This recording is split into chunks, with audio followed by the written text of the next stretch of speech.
اپنی جوال رحمت میں جگہ نصیب فرما۔ ملک محمد مصری صاحب جو ملک عارف صاحب کے والد صاحب ہیں ان کو اپنی جوال رحمت میں جگہ نصیب فرما۔ ملک محمود صاحب کے درجات بلند فرما۔ دعا کے اندر ہم جتنے شریک ہیں، ہمارے ماں باپ بہن بھائی عزیز و اقارب میں جو لوگ دنیا سے چلے گئے، اللہ سب کی بخشش و مغفرت فرما۔ بالخصوص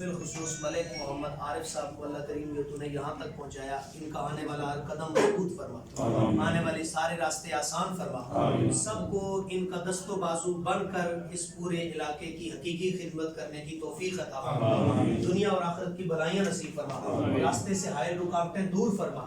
کملی والے آقا صلی اللہ علیہ وسلم کا خصوصی فیض ان کو نصیب فرما، ملک محمد فیصل اقبال صاحب کی بخشش فرما، درجات میں بلندی نصیب فرما، پیارے وطن پاکستان کی خیر فرما، افواج پاکستان کو مضبوطیاں نصیب فرما، پیارے وطن پاکستان کے ڈالی ڈالی پتے پتے کی اللہ حفاظت فرما، اور ملک محمد عارف صاحب کے لیے یہ عہدہ مبارک فرما۔ ان اللہ و ملائکتہ یصلون علی النبی یا ایھا الذین آمنوا صلوا علیہ وسلموا تسلیما، اللہم صل علی محمد وعلی آل سیدنا محمد۔